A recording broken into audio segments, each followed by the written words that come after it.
Ayan si Ate Bams Vlog mga kabagak. Ayan, welcome for today's vlog. Ayan, at nagluluto si Ate Bams. Ano ba Ate Bams ginagawa mo na yan? Sisig. Sisig? Ano ba? Napakasarap naman pala ng ulam natin. Sisisig ka pala ngayon? Oo. Ano ba? Para maiba naman. Ayos yan ah. Para kalalaki naman yata ng iwa mo. Pang ulam ano? Ang ulam naman to, hindi naman to pampulutan. Akala ko pambenta. Akala ko pambenta. Naghihiwa na siya guys ng siling berde. Ito po sisig. Sisig bahay. Sisig bahay ano? Nasa inyo po yan kung gusto niyo pong lagyan ng sili. Yan naman po hindi maanghang yan. At nasa inyo rin po yan kung gusto niyo lagyan ng mayonnaise. Yan, depende raw po sa gusto nyo kung gusto nyo lagyan ng mayonnaise o Hindi depende. lagyan ng maanghang. O gusto nyo ng maanghang. Ako po kasi medyo mahina sa sili kaya alam po nung asawa ko yan na hindi naman masyado niya aangangan yan. Hindi nga talaga. Ayan, kasi mahina tayo sa sili. Ewan ko ba kung bakit sa dami-dami ba naman ng ano eh. Yun ang kahinaan ko, sili, maanghang. Yun naman ang gusto ko.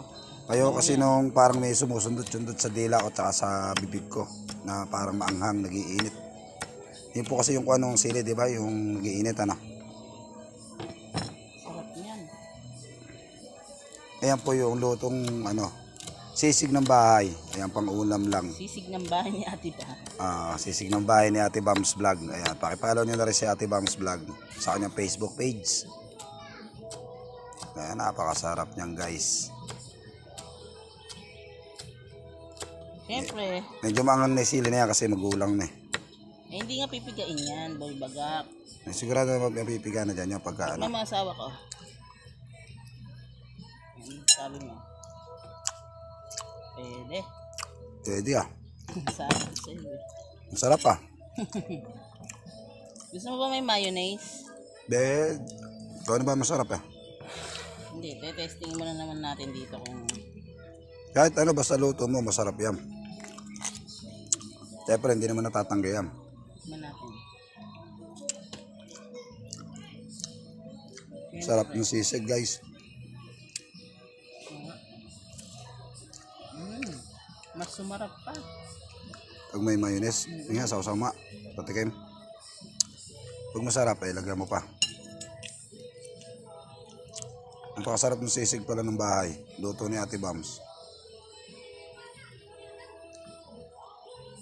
Titikman natin guys.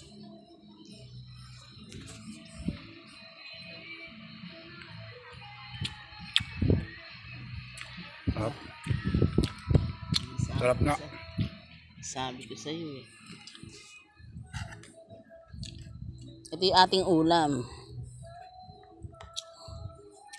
Ulam pagtanghalian.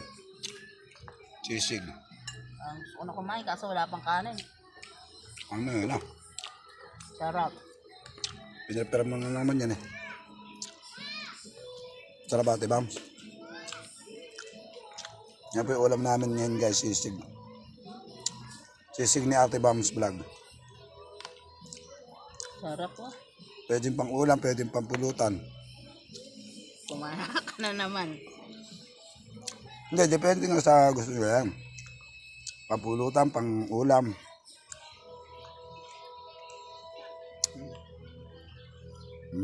Loko na.